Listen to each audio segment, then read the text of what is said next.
You're watching the World Cup. Everyone else seems to know the rules except you.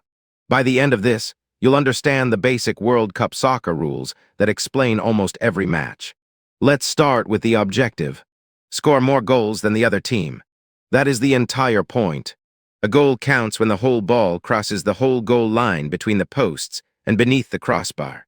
Almost does not count. Completely does. Each team has 11 players on the pitch.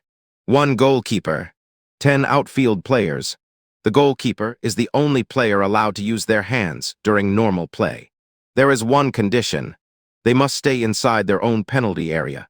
The penalty area is the large box in front of the goal. Step 1. The match. A World Cup match lasts 90 minutes. That means 2 halves of 45 minutes. There is a short halftime break in between. The referee can add stoppage time at the end of each half.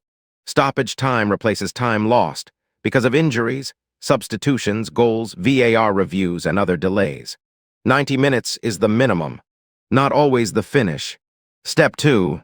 The points. During the group stage, a win earns 3 points. A draw earns 1. A loss earns none. Teams are ranked by points. If teams finish level, goal difference is usually the first tiebreaker. Goal difference is goals scored minus goals conceded. Simple maths. Important maths. Step 3. Offside. The rule everyone talks about. A player cannot become involved in play after being nearer to the opponent's goal than both the ball and the second-last defender when a teammate passes the ball. Think of it like leaving a race before the starting signal. You started too early. No goal. Step 4. Fouls. A foul is an illegal challenge or action against an opponent. Trip someone, push them, hold them, kick them carelessly. The referee stops play. Some fouls lead to free kicks.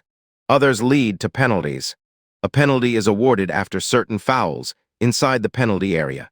1 player shoots from 12 yards. Only the goalkeeper stands in the way. Step 5. Cards. A yellow card is a warning. 2 yellow cards in the same match become a red card. A straight red card sends a player off immediately for a serious offense. The team cannot replace that player. They finish the match with 10. That changes everything. Then there is VAR. Video Assistant Referee. Officials use video replays to review goals, penalties, straight red cards, and cases of mistaken identity. The referee still makes the final decision. VAR simply provides another look. More VAR. Everyone's favorite development. Finally comes the knockout stage. If a knockout match is level after 90 minutes, it usually goes to extra time. Extra time is 30 additional minutes. Still tied. Then comes a penalty shootout. 1 team survives. 1 team goes home. That is the World Cup. Simple rules.